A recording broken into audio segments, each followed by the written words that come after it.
Dadis avait approché les forces vives de la nation à l'époque dans le cadre de l'organisation de cette journée dite de recueillement et de réconciliation le 28 septembre 2009. Est-ce que vous avez été approché? Jamais, je n'ai jamais appris qu'une initiative de ce genre allait se faire. Ben, sincèrement, est-ce qu'on peut organiser une journée de ce genre sans approcher les principales forces du pays? Est-ce que c'est possible? Ce n'est pas envisagé, ce n'est pas possible. D'accord. Je veux savoir, vous qui avez été ministre de la Réconciliation nationale, est-ce qu'on peut organiser une journée de recueillement et de réconciliation sans préalable? Il y a tout un processus si on veut faire correctement les choses pour que la politique de réconciliation nationale puisse être réellement effective. D'accord. Le 28 septembre, vous avez été informé de la réunion de ces préalables? Nullement, au contraire. D'accord. Est-ce qu'on peut organiser une journée de ce genre sans programme d'activité? Sans programme, sans rien, sans activité, une simple déclaration. Est-ce que c'est possible? Ce n'est pas crédible. D'accord. Alors, est-ce qu'aujourd'hui, on peut valablement dire avec le temps que cette journée n'était qu'un prétexte pour justifier ce qui allait se passer? Non. Est-ce que cette journée du 28 septembre était réellement une journée de réconciliation? Ce n'était pas pour contrer la décision des forces vives d'organiser une manifestation? C'est le cas, c'était pour faire croire qu'il y a une autre activité qui devrait transcender toutes les autres et que nous devions renoncer. Merci. Alors, hier, la défense du président Dadis a fait ses mérites. Il aurait réuni les conditions sur le plan de la sécurité, sur le plan de la communication, sur le plan sanitaire, sur le plan judiciaire. Tout a été dit. En ce qui concerne l'aspect sécuritaire, on nous a dit qu'il aurait donné les instructions fermes au chef d'état-major des armées de confiner tous les militaires et de laisser la police et la gendarmerie assurer le maintien d'ordre et que ces mesures auraient été répercutées à tous les niveaux. Je vais vous lire un passage de sa propre déclaration. Et je précise d'ailleurs que sa défense avait indiqué hier qu'il avait pris toutes les dispositions pour prévenir les violences. Je vous lis sa propre déclaration. Je ne pouvais pas prendre des dispositions pour empêcher la manifestation ou prendre des dispositions particulières pour prévenir tout acte de violence. Est-ce que cette déclaration n'est pas en contradiction avec sa propre défense? Bien entendu. D'accord. Vous pouvez croire à ça, qu'un président de la République dise qu'il ne peut pas prévenir les violences dans un stade, même pas dans tout le pays? Vous pouvez croire à ça? Pas du tout. Qu'il ne peut pas prendre les mesures pour sécuriser sa propre population? Vous pouvez croire à ça? Pas du tout. D'accord. Alors, est-ce qu'on peut alors dire que l'argumentation selon laquelle, sur le plan sécuritaire, le président Dadis avait pris toutes les dispositions n'est pas réelle, elle n'est pas véridique? Affirmatif. Merci, M. Paul. Sur le plan politique, on nous a dit que le président avait pris son téléphone pour appeler M. Sidya Touré pour lui demander de reporter la manifestation. Alors, je vais vous donner le contenu de leur entretien, certains éléments. C'est M. Sidya Touré qui parle ainsi. J'ai entendu Tibou Kamara dire qu'il fallait faire respecter l'autorité de l'État. À partir de là, Dadis s'est déchaîné complètement. Il a dit répéter le respect de l'autorité au moins une dizaine de fois. Dadis a continué à crier et de menacer de me rendre responsable de tout ce qui pouvait arriver et même de me faire arrêter. Est-ce que un appel qui contient un tel contenu peut dédouaner le président Dadis? C'est une menace clairement formulée. Est-ce que cette menace n'a pas été réalisée le lendemain? C'est affirmatif. Merci. Alors, au cours de cet entretien,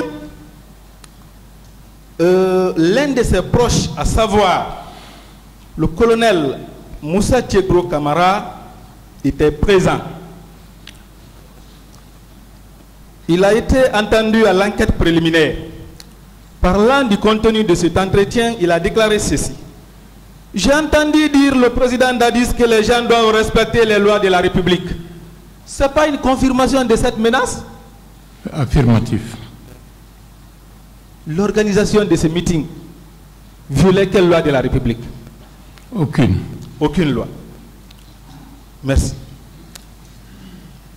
Alors, s'agissant du même appel, le président Dadis a déclaré qu'il dormait.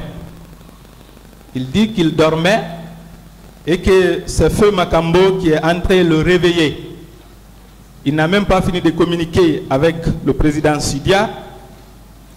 La communication s'est interrompue et il s'est endormi.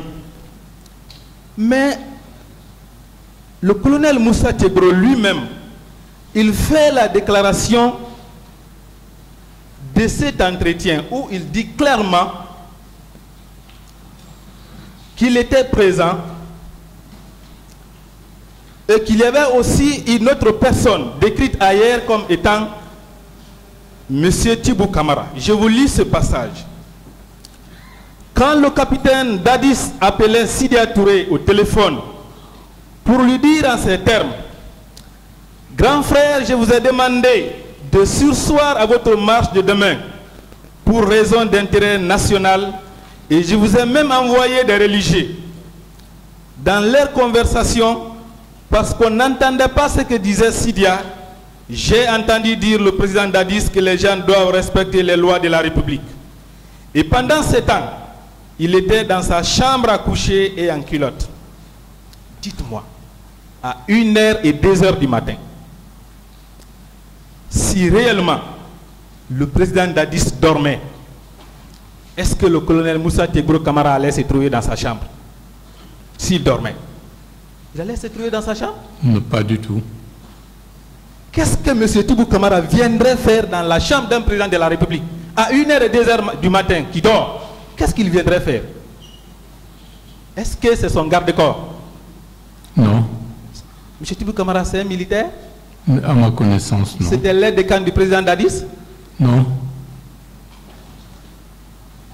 Avec le recul, ce n'était pas pour planifier ce qui allait se passer le lendemain? C'est possible. C'est possible. Et c'est pourquoi d'ailleurs, dès le lendemain, c'est le colonel Moussa Tiegro Camara qu'on a vu au stade.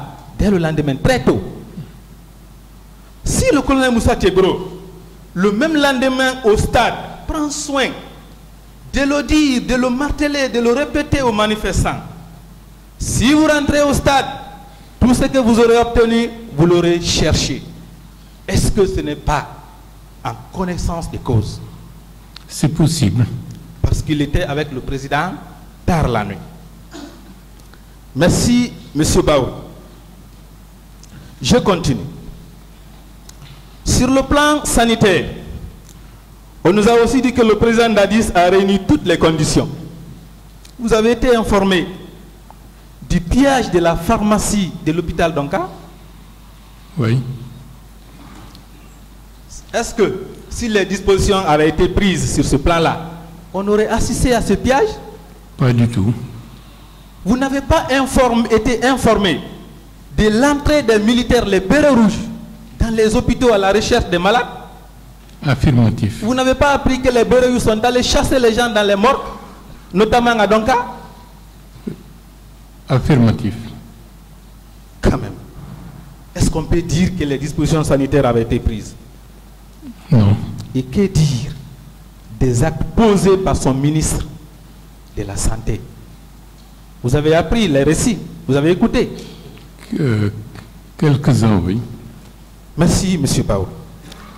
Alors, hier, contre toute attente, Nous avons entendu la défense du président Dadis dire que ce sont les manifestants eux-mêmes qui se sont entretués avec les armes qu'ils auraient prises au commissariat de Bellevue et au commissariat du stade du 28 septembre. J'ai devant moi un rapport dressé et signé par le commissaire même du commissariat central de Bellevue par rapport à ces événements. Dans ces rapports, il est clairement indiqué qu'il n'y avait pas de munitions. C'est pourquoi les agents avaient d'ailleurs fui. Je vous lis ce passage. Nos agents ont cherché à maintenir le dispositif autour de notre commissariat, qu'ils ont fini par abandonner, faute de munitions. Bon Dieu. Ça, c'est le commissaire du commissariat lui-même qui parle, qui dit qu'il n'y avait pas de munitions. Est-ce qu'on peut soutenir que c'est avec les armes prises dans ces commissariats que les crimes ont été commis au stade du 28 septembre? Ce n'est pas compréhensible. Ce n'est pas possible. Et même, s'agissant du commissariat du stade du 28 septembre, le commissaire de Dixine qui était présent a été auditionné devant les juges d'instruction. Son audition est là. Nulle part, il n'a mentionné qu'il y avait les armes qui ont été prises par les manifestants. Nulle part. Entre les déclarations du commissaire lui-même qui était présent au moment des faits et d'autres déclarations selon lesquelles les gens auraient pris les armes, qu'est-ce qu'on peut prendre pour vrai, M. Baourou?